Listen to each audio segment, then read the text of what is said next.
그 가운데 윤 대통령이 김 여사 논란에 대한 입장 표명을 검토 중이라는 보도가 나왔습니다. 김 여사 논란 관련 입장 표명을 검토. 대통령실 관계자, 이제는 대통령이 직접 입장을 표명할 상황이 됐다. 신년 회견보다는 대담 형식이 적합하다라며 신년 대담을 검토 중이라는 보도가 나왔습니다. 이르면 이달 말에 대통령의 입장 표명이 나올 수 있다라는 겁니다.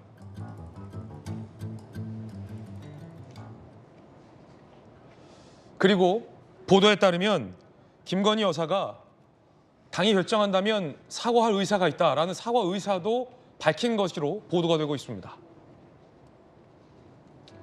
지난주 국민의힘에 메시지를 전달했다는 건데 보도인데요. 이 보도에 따르면 제 불찰로 일이 커져서 진심으로 죄송하다. 사과를 해서 사안이 해결된다면 1000번이고 10,000번이고 사과를 하고 싶다.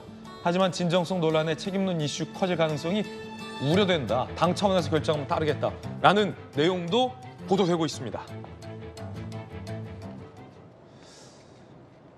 진수 의원님, 뭐가 좀 기류가 바뀐 것 같다는 생각도 들고 여사가 사과의 메시지를 사실은 뭐 당에게 밝혔다고 하나 국민들이 이렇게 밝힌 걸로 봐야 될 것 같고요. 거기에 이어서 이달 말 대통령의 입장 표명까지 나올 것이다.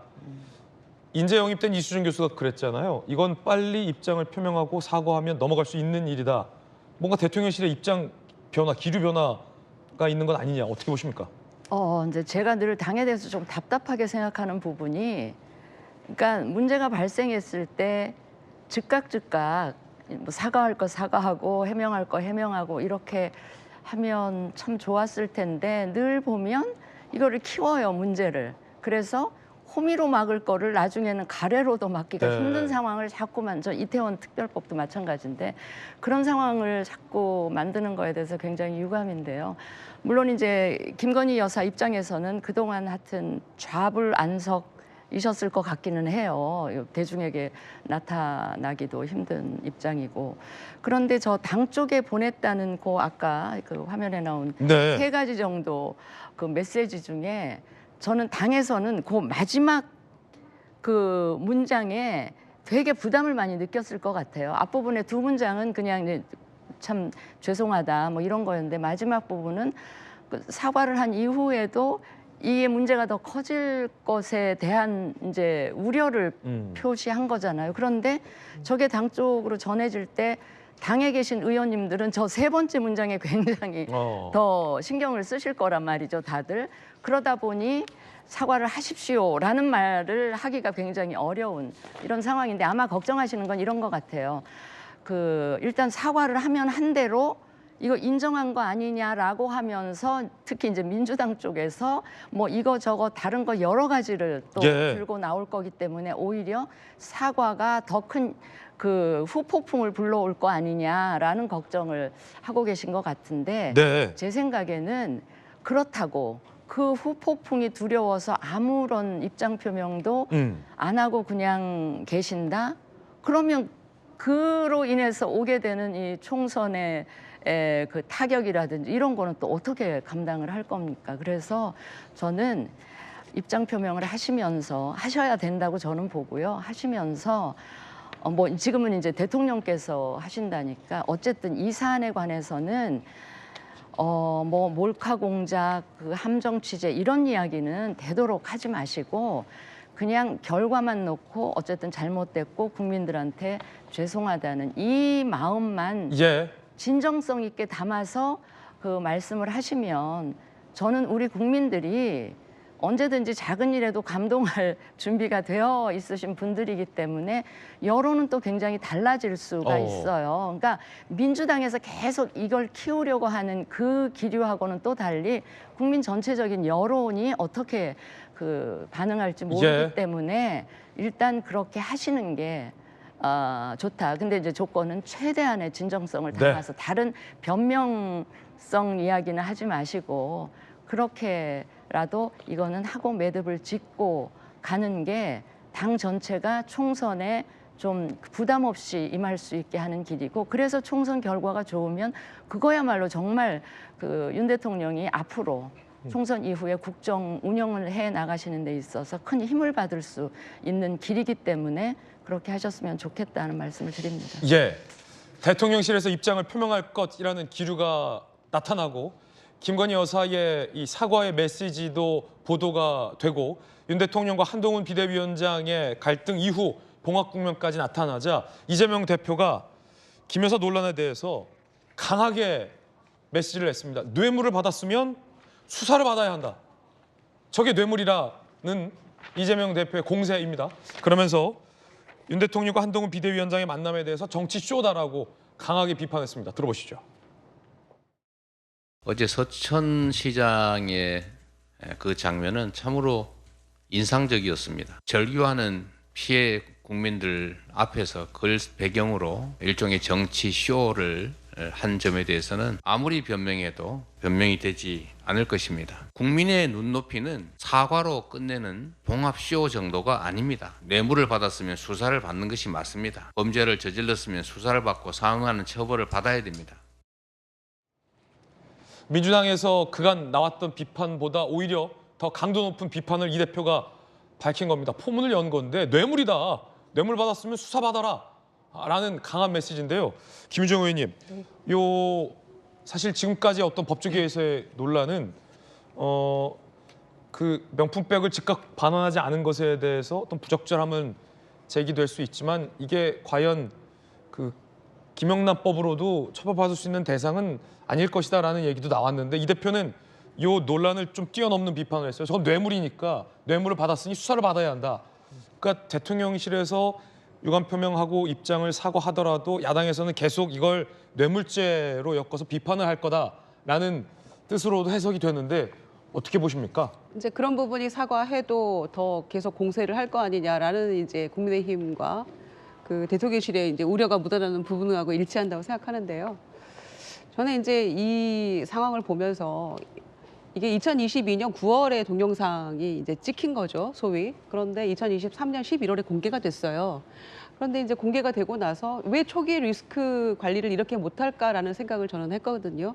그러니까 이 정권은 특성이 뭐냐면 일을 키우는 그런 재주가 있어요. 그러니까 하나는 바이든 날리면 때도 내가 그냥 이렇게 부지불식간에 얘기가 나왔는데 죄송합니다. 한마디였으면 끝날 일을 이게 소송까지 가서 항소하고 지금 이런 상황이 돼버렸잖아요.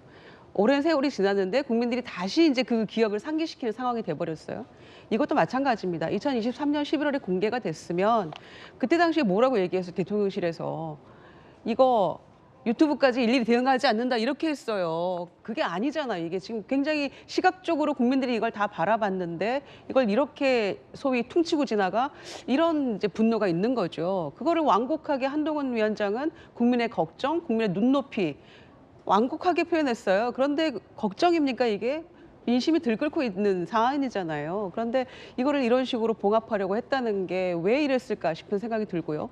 그러다가 이제는 이게 국가기록물이다 이런 얘기까지 나와요. 뭐 교통사고도 빗대기도 하고 주거침입도 빗대기도 하는데 김건희 여사가 이제 사과할 수 있다라는 얘기가 나와서 그게 진정성으로 느껴지려면 이철규 의원이나 이런 분들이 이런 식으로 그 방어하려고 하지 말아야 돼요. 말도 안 되는 교통사고 빗대고 뭐 주거침입 빗대고 피해자다 이런 얘기하지 말아야 됩니다. 네. 다 국민들이 보셨는데 그리고 이게 국가기록물로 지정이 되려면 2022년 9월에 몰카는 찍혔는데 언제 지정이 된 겁니까 이게 도대체 이걸 국가기록물이라고 할 수 있는 겁니까? 이제 이런 변명들을 하니까 이게 화를 더 부르는 거고 민심의 불을 지르고 기름을 끼얹는 격이거든요. 그래서 이런 부분들을 왜 이렇게 네. 관리할까? 그래서 사과건 유감이건 민주당에서 그렇게 꺼낸 적은 없어요. 그런데 그거를 오히려 성치훈 부의장 얘기하신 대로 김경률 비대위원이 프레임 전환하는 역할을 해버렸단 말이에요. 그래서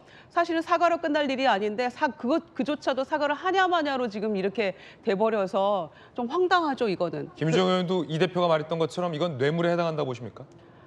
충분히 가능성이 있다고 보여집니다. 왜냐하면 이제 그 전에 했던 이야기들이 있잖아요. 뭐 인사에도 뭔가 관여하는 듯한 그걸 받았다. 이제 네. 뭐 그거는 영상이 찍힌 게 없으니까요. 뭐 이런 많은 얘기들이 있지 않습니까? 그리고 무엇보다 중요한 거는요. 이걸 피해자라고 얘기를 하는데 그 전에 주고받은 SNS가 또 공개가 됐었잖아요. 그리고 이 명품백도 사진도 또 보냈어요. 그러면서 약속이 잡혔거든요. 네. 그런데 만약에 통상의 경우에 이거 뭡니까? 이 사진을 왜 보냅니까? 이렇게 얘기를 해야지 사실 상식이 맞거든요. 저희들이 보기에는. 그런데 아무 얘기 없었고 날이 잡혔고 그리고 약속을 잡고 온 건데 이거를 과연 몰랐을까 이런 의구심까지 이제 더해지는 거죠. 네. 그래서 이렇게 풀 일이 아니었다라는 생각이 더 크게 듭니다. 예, 이게 뇌물이다라는 이재명 대표. 앞으로 야당도 이것을 새로운 뇌물 프레임으로 공격할 가능성도 예상되고 있는데 아이러니한 게 정치권에서는 사실 이재명 대표의 최측근이 김용 부원장이 뇌물죄로 기소가 됐고 이재명 대표 본인에 대한 구속영장에서도 100억이 넘는 뇌물 혐의 혹은 뭐 제3자 뇌물 혐의가 제기됐잖아요. 앞으로 민주당과 이재명 대표가 저 명품백은 뇌물이다라고 한다면 국민의힘에서 그러면 당신들에게 제기된 뇌물 액수와 혐의는 더 큰데 이른바 뇌물 대 뇌물의 프레임이 좀 전개될 것 같은데 법률적으로는 뇌물죄가 어떻게 됩니까?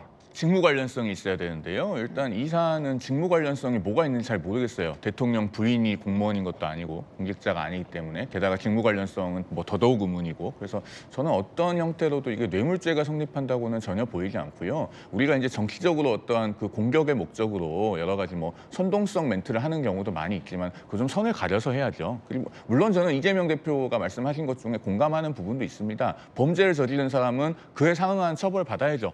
그런 부분에 있어서는 우리 사회가 좀 정의 구현이 돼야 되고 지금 재판을 몇 년씩 하고 이런 현상도 빨리 좀 시정이 돼야 돼요. 그 범죄를 저지른 사람은 처벌을 받아야 된다. 그에 상응한 처벌. 아주 중요한 부분이고 그 부분은 이재명 대표가 잘 지적을 하셨다고 봅니다. 그리고 이제 조금 더 덧붙여서 말씀을 드리면 이 사건 자체가 사실 함정 취재에서 비롯됐잖아요. 이 손목시계에다가 그 몰카를 숨겨가지고 그 경호를 뚫고 들어가서 그렇게 촬영을 했다는 건데 이건 정말 보통의 악의성이 아니면은 할 수가 없는 일이긴 합니다. 그 최아무개 목사라고 하는 분이 그 동아일보에서도 며칠 전에 그 송평인 논설위원회 칼럼에서 잘 지적을 해주셨던데 이분이 이제 2014년에도 북한을 방문하고 뭐 여러 번 북한을 방문해서 다녀와서 하시는 얘기가 그 북한에 종교의 자유가 있다, 뭐 가정교회가 뭐 500개가 넘게 있다 이런 식으로 말씀하고 다니신다고 해요. 예. 그게 이제 북한의 어떤 그 체제 선전용이거든요. 실제로는 종교의 자유가 없는 나라 아닙니까? 그러니까 이런 분이 어떤 대단한 의도성을 가지고 손목시계 몰카를 숨겨가지고 들어와서 그런 촬영을 했다. 그건 대단히 취재윤리상 문제가 되는 것이기 때문에 제도권 언론에서도 그런 영상을 쓰지 않는 겁니다. 물론 그런 상황에서 그 김건희 여사의 대응이 부적절하긴 했죠. 그 부분을 뭐 부인하는 건 아닙니다. 그러나 이 사안 전체를 좀 균형 감각 있게 볼 필요가 있다. 그런 말씀을 드리고 싶습니다. 뇌물죄는 너무 나간 거다. 그렇습니다. 이 대표가 뇌물죄를 언급할 자격은 없다. 뭐 이런 말씀이십니까? 재판 빨리 받으셔야죠. 재판 빨리 받아라. 자, 앞으로도 이 논란 치열해질 것 같습니다.